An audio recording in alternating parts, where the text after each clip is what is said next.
आज तेजस्वी प्रसाद यादव ने कर दिया बड़ा ऐलान, तो कल लालू प्रसाद यादव करेंगे बड़ा ऐलान। चिराग पासवान कर रहे मुकेश सहनी के लिए बेसब्री से इंतजार। दोस्तों नमस्कार, मैं हूं आपका दोस्त एसके चौधरी। नेता प्रतिपक्ष तेजस्वी प्रसाद यादव के द्वारा बड़ा ऐलान कर दिया गया है। बिहार की राजनीति को लेकर, आखिर बिहार चुनाव को लेकर एक ऐसा ऐलान जो आखिर महागठबंधन के लिए काफ़ी हितकर साबित होगा। दोस्तों यह ऐलान तेजस्वी प्रसाद यादव के द्वारा ऐसे वक्त में किया गया जिस वक्त ना तो महागठबंधन की ओर से सीटों का ऐलान हुआ है और ना ही एनडीए की ओर से ही सीटों का ऐलान हुआ है। लेकिन तेजस्वी प्रसाद यादव का यह घोषणा आखिर बिहार की राजनीति और बिहार चुनाव की तस्वीर बदलने वाली जरूर है, जो कि आम जनता के लिए झकझोर और आम जनता को अपने तरफ खींचने वाली पूरी तरह बयान दे दिया गया है, घोषणा कर दी गई है। दोस्तों आइए आज के वीडियो में चर्चा करेंगे कि आखिर तेजस्वी प्रसाद यादव के द्वारा किया गया ऐलान, और वो ऐलान है बिहार के हर घर में नौकरी मात्र 20 महीने में। अब यानी बिहार का एक भी परिवार नहीं बचा रहेगा जहां कोई भी एक व्यक्ति सरकारी कर्मी नहीं रहेंगे। इसी बीच दोस्तों ये ऐलान के बाद लालू प्रसाद यादव के द्वारा आने वाला दिन शुक्रवार को बड़ा ऐलान किया जा रहा है, और यूं कह दिया जाए कि महागठबंधन की ओर से शंखनाद किया जा रहा है। आइए दोस्तों इस पर चर्चा करते हैं, लेकिन इससे पहले आपने अगर अभी तक हमारे चैनल शौर्या हिंदी न्यूज़ को सब्सक्राइब नहीं किए हैं तो कृपया अभी सब्सक्राइब कर लेंगे। साथ ही साथ आइए दोस्तों सबसे पहले चर्चा करते हैं कि आखिर तेजस्वी प्रसाद यादव ने क्या ऐलान किया है। इसके बाद हम चर्चा करेंगे लालू प्रसाद यादव के द्वारा शुक्रवार को क्या ऐलान किया जाएगा, और इसके बाद हम चर्चा करेंगे कि आखिर चिराग पासवान के द्वारा अभी भी नाराजगी दिखाई जा रही है, लेकिन उनके द्वारा मुकेश सहनी के लिए बेसब्री से इंतजार किया जा रहा है। दोस्तों सबसे पहले जान लिया जाए, तेजस्वी प्रसाद यादव ने बिहार चुनाव के मद्देनज़र एक ऐसा गेम खेल दिया है जो कि नीतीश कुमार के द्वारा किया गया कार्य जो आम जनता को लुभाने वाले थी उस पर भी भारी पड़ गया है। आखिर तेजस्वी प्रसाद यादव ने आम जनता को किस तरह से अपने तरफ खींचा जाए उसका सूत्र बांध दिया।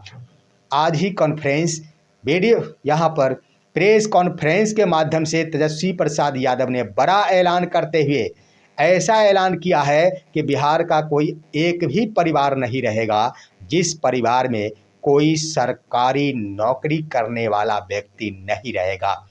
दोस्तों इसके तहत उन्होंने बड़ी बातें कही है कि महागठबंधन की सरकार यानी हमारी सरकार बनते ही, जरा गौर करेंगे दोस्तों, उन्होंने कहा कि हमारी सरकार बनते ही यानी जिस तारीख को तेजस्वी प्रसाद यादव सीएम पद का शपथ लेंगे उसके 20 दिनों के अंदर ही उनके स्तर से एक अलग रणनीति बनाई जा सकेगी।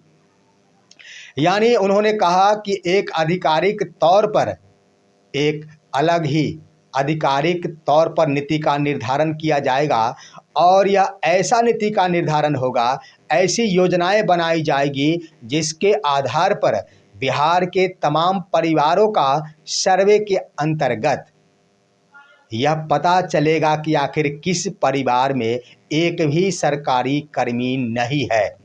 एक भी परिवार, बता देना चाहेंगे दोस्तों, 1,40,00,000 परिवार है पूरे बिहार भर में, और साथ ही साथ इसमें ढेर सारे अभी कर्मचारी भी है, चाहे किसी भी क्षेत्र के कर्मी क्यों न हो। शिक्षा के क्षेत्र में कर्मी हो, जीविका के क्षेत्र में कर्मी हो, स्वास्थ्य के क्षेत्र में कर्मी हो, आंगनवाड़ी के क्षेत्र में कर्मी हो, इत्यादि कर्मियों को छोड़ दिया जाए। अगर जिस परिवार में एक भी कर्मी सरकारी कर्मी नहीं है तो इसके लिए तेजस्वी प्रसाद यादव ने घोषणा कर डाली है कि मैं अपनी सरकार के 20 महीनों के अंदर हर परिवार के एक व्यक्ति को सरकारी नौकरी दे देने का वादा करता हूं। दोस्तों बड़ा ही यहाँ पर भूचाल ला दिया गया बिहार के सत्ता पक्ष के लिए। नेता प्रतिपक्ष ने कुछ ऐसा गेम खेल दिया है आम जनों को लुभाने के लिए, जहाँ पर मुख्यमंत्री श्री नीतीश कुमार के द्वारा अभी भी तमाम आम जनता और महिलाओं को बस इस बात का इंतजार कराया जा रहा है कि अगर नीतीश कुमार की सरकार बन जाती है तो मुख्यमंत्री महिलाओं को एक बार फिर से 2-2 लाख रुपए देंगे। लेकिन वहीं पर बड़ी बात कि आखिर उसी महिला के द्वारा अगर इंतजार किया जाए कि अगर तेजस्वी प्रसाद यादव मुख्यमंत्री बन जाते हैं तो हमारे परिवार के कोई एक व्यक्ति को सरकारी नौकरी मिल जाएगी। जरा सोचिए कि आखिर इसमें मजबूत मसला कौन सा है। महिलाएं आखिर किसका इंतजार करेगी? स्वाभाविक है 2 लाख का इंतजार कोई नहीं करेगा। 2 लाख मिलेंगे लेकिन कितने दिनों में समाप्त हो जाएंगे, साथ ही साथ उन 2 लाख मिलेगा कि नहीं इसकी भी गारंटी नहीं है। अगर मिल भी जाता है तो यह ऋण के रूप में होगा, इसे भी ब्याज सहित चुकता करना होगा। लेकिन वहीं पर बिहार की महिलाएं इन बातों पर विचार करती है कि अगर तेजस्वी प्रसाद यादव की सरकार बनती है तो 2 लाख मिले या फिर ना मिले, परिवार के एक व्यक्ति को अगर नौकरी मिल जाएगी तो वह आजीवन काल के लिए होगा। निश्चित रूप से बड़ा गेम और बड़ी घोषणा की गई है तेजस्वी प्रसाद यादव की ओर से, जब अभी तक चुनावी शंखनाद भी नहीं हुआ है और बड़ी घोषणाएं प्रेस कॉन्फ्रेंस के माध्यम से उन्होंने कर डाली है।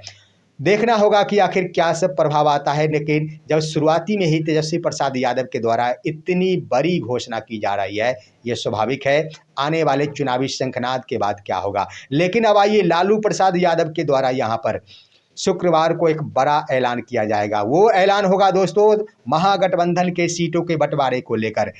आरजेडी संसदीय बोर्ड की बैठक आहूत की गई है शुक्रवार के दिन के लिए। दोस्तों इसके तहत मैं बता देना चाहूँगा यह बैठक दोपहर बाद आज ही होनी थी, परंतु आखिर किसी कारणवश यह नहीं हो सका।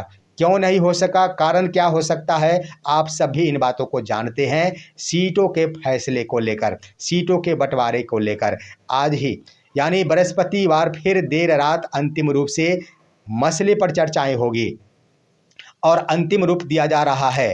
अंतिम रूप सिर्फ इस रूप में दिया जा रहा है कि 1, 2, 3 सीट वैसे हैं जो पेचीदा बन चुका है उम्मीदवारी के लिए, यानी सीटों का बंटवारा हो चुका है, लेकिन वहां पर किस दल के उम्मीदवार उतारे जाए इसी को लेकर असमंजस में है। वहीं पर दोस्तों इसके अंतर्गत सुलझाने की बात की जा रही है और देर रात तक इस मसले को सुलझा लिया जाएगा। गुरुवार को लालू प्रसाद यादव आरजेडी संसदीय बोर्ड की बैठक करने जा रहे हैं। शुक्रवार को हम आपको बता देना चाहेंगे कि जो भी सीटें का मसला होता है, जो भी सीटों का बंटवारा होता है, जिन भी प्रत्याशियों की सूची बनाई जाती है, सबसे पहले इस पर संसदीय बोर्ड की मोहर लगाई जाती है। संसदीय बोर्ड की मोहर लगते ही उसके बाद सिंबल बांटना शुरू कर दिया जाता है। तो आपके मन में सवाल उठ रहा होगा कि क्या यह आरजेडी का ही यह बैठक है? नहीं दोस्तों, आरजेडी की ही यह बैठक नहीं है, ये तमाम गठबंधन के घटक दलों की बैठक है। तमाम कांग्रेस के बड़े बड़े लीडर जो बिहार से बाहर के बड़े लीडर हैं, इन दोनों बिहार दौरे पर है। आज भी उन्होंने प्रेस कॉन्फ्रेंस जारी किया है और उनके स्तर से संसदीय बोर्ड की बैठक में भागीदारी निभाई जाएगी और उसी बैठक के दरमियान सीटों को लेकर तमाम फैसले और निर्णय लेते हुए इसे जारी कर दिया जाएगा। तो ये बड़ी घोषणाएं लालू प्रसाद यादव के द्वारा 10 अक्टूबर 2025 को की जा रही है। अब आइए दोस्तों यहाँ पर आखिर चिराग पासवान अभी भी नाराजगी दिखा रहे हैं। मैंने कहा था कि गुरुवार का दिन अहम होगा, अचानक ही जो इमरजेंसी बैठक बुलाई गई थी चिराग पासवान के द्वारा, आखिर उसका क्या हुआ, उस पर ज़्यादा कुछ नहीं हुआ दोस्तों। लेकिन 2 बातें अहम हुई है। 2 बातें ये हुई कि 243 सीटों पर चुनाव लड़ेंगे, इतनी बातें आई।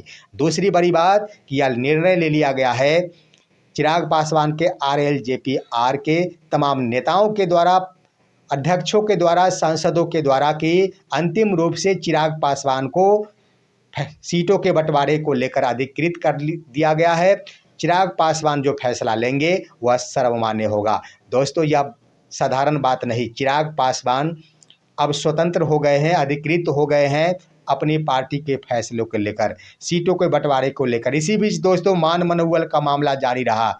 आखिर नित्यानंद राय केंद्रीय राज्य मंत्री चिराग पासवान के आवास पर पहुंचे, परंतु चिराग पासवान उनसे नहीं मिले। उससे पहले गौर करेंगे तो उन्होंने कहा एक बात कि मैं दिल्ली जा रहा हूं। जहां पर पटना में बैठकें हो रही थी, चिराग पासवान दिल्ली निकल गए थे। क्यों निकल गए थे? क्योंकि पहले ही ज्यों ही चिराग पासवान पटना आए थे, बीजेपी की ओर से नित्यानंद राय के ऊपर यह जिम्मेदारी सौंप दी गई थी कि पटना में चिराग पासवान के साथ मुलाकात की जाए। इसी बात को लेकर उन्होंने, चिराग पासवान ने अपने जीजा जो चुनाव प्रभारी बनाए गए हैं अरुण भारती, उनके ऊपर यह जिम्मेदारी सौंपते हुए कि इस बैठक की अध्यक्षता अरुण भारती करेंगे और दिल्ली के लिए रवाना हो गए। लेकिन दिल्ली के रवाना होने से पहले यहाँ पर मीडिया के सामने एक बड़ी बातें उन्होंने कहा कि हम निकल रहे हैं दिल्ली, क्योंकि जब तक मंत्री है तब तक मंत्रालय का भी जिम्मेदारी हमारे ऊपर है।